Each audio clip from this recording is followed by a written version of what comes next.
Hey guys, it's Famous Amos back again with another Quant video, and today, as promised, we'll be diving deeper into the token utilities of Quant. To do that though, we will be reviewing the token utilities PDF provided to us by the Quant Network team. So if you're a first-time viewer in the chill zone, please like, share, and subscribe.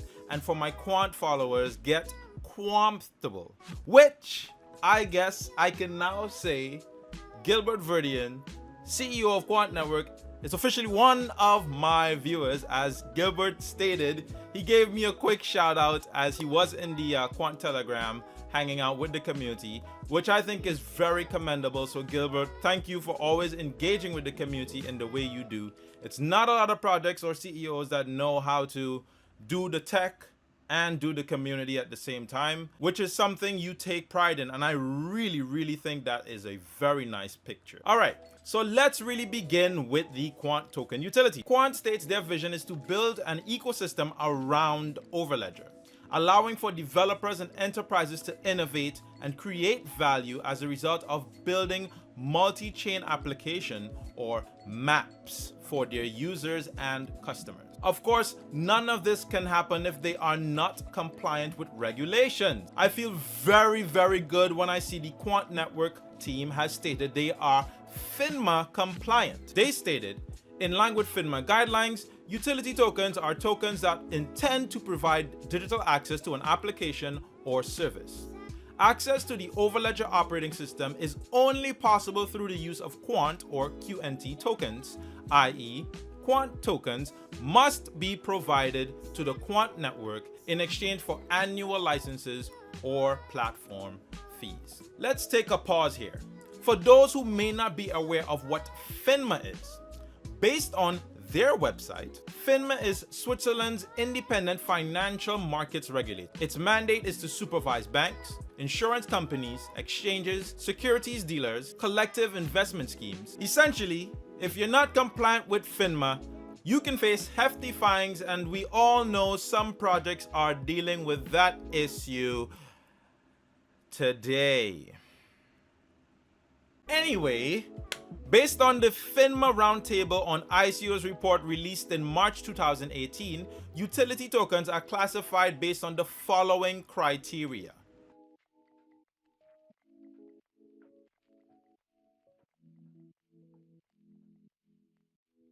Thus, as you can see, Quant is fully compliant. So now that we've got that out of the way, let's discuss what the utilities of these tokens mean to developers and enterprises. Because as we all know, or at least every time I speak to anyone about Quant, they're like, so you're telling me they made this great operating system, right? And the token does what? As a developer, there are three categories of fees that will utilize the Quant token. First are license fees. Developers will be able to obtain an annual license to develop applications on Overleder through the purchase of Quant tokens equivalent to a fixed fiat amount. The developer wallet will in turn be authorized to access the platform for the length of the license period, i.e. annually, as well as develop, sign, and publish applications. Users can hold a subscription license tied to their wallets and Quant for a period of time to access features of Overleder. The license key will expire annually and thus must be renewed using only Quant or QNT tokens. The next type of fee we will be discussing are consumption fees, which basically state that you will be charged based on a certain amount of usage you've gotten out of the Overleder operating system. It's somewhat of a pay-as-you-go sort of subscription. The third possible fee that you can incur in the Overleder operating system are add-on services. While there aren't really any mention of what these services are yet, this is the option of being able to add on additional services to Overleder, which you obviously will be charged for. It's like going to McDonald's and buying that small fry, then you want a medium fry, then you want a large fry. Lastly, for developers, there is the monetization process via the Quant treasury. The PDF states developers may choose to monetize their applications and will have the option to use a payment processor to charge a subscription, a recurring price, a one-off price, or an in-app fee. This can be charged in fiat or digital currency. They're basically saying there are avenues for any developer to start building and making money from their applications, directly from the application. Now, let's talk about the token utilities as it relates to enterprises. Now, I will warn you, there are some things here that are the same, but there are things that are different, so we must understand it, okay? Let's go. So, for both developers and enterprises, both must pay license fees. However, enterprise license fees will be determined on the basis of the number of users, the number of employees, types and number of applications, and the volume of Overleder transactions. So they're offering enterprises various ways to use the Overleder system, which also means they're catering to different demographics of enterprises, possibly from small to big.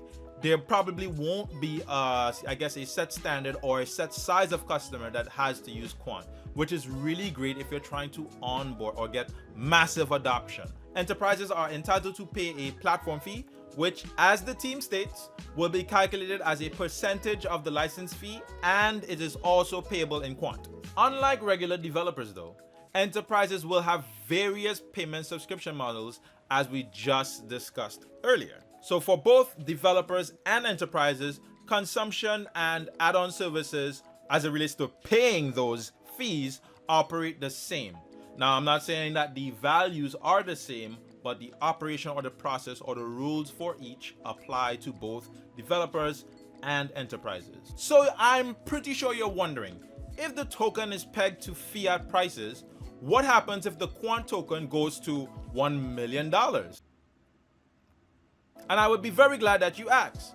The Quant token is divisible by 18, which means theoretically Quant can reach the same prices as Bitcoin and even higher without ever having any adverse effects on developers and enterprises, making it a one-stop shop for people of, I guess, ulterior motives. I don't know, maybe you're not a developer and you're not an enterprise and you're a random investor seeking to make some money.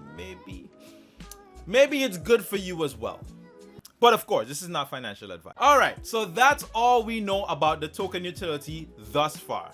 However, before we sign out, let's go over a few more details. It appears that Quant is soon to launch something called Quant Gateway. In short, these are basically super nodes that will further the ease and use as it relates to the Overleder operating system. Now, I won't dive into too much of this now because actually we don't really have that much details other than here it is, it's coming, and you'll know more about it when we're ready to talk about it. So I won't dive into it any deeper than the fact that it's coming, but I will let you know, or I will assume that you must hold a certain amount of Quant token to launch said Quant Gateway, which means some people may need to start stocking up. In other news, Quant is apparently integrating Binance chain, which is, this is due to be released in August 2019 based on the official Quant release. Now, all I have to say about this particular move by the Quant team, I'm comfortable. All right, guys, Famous Amos is signing out. As I said, like, share, and subscribe if this is your first time. And you guys should know how we end stuff on this channel by now, right? Yeah, you should know. Peace and love. Always.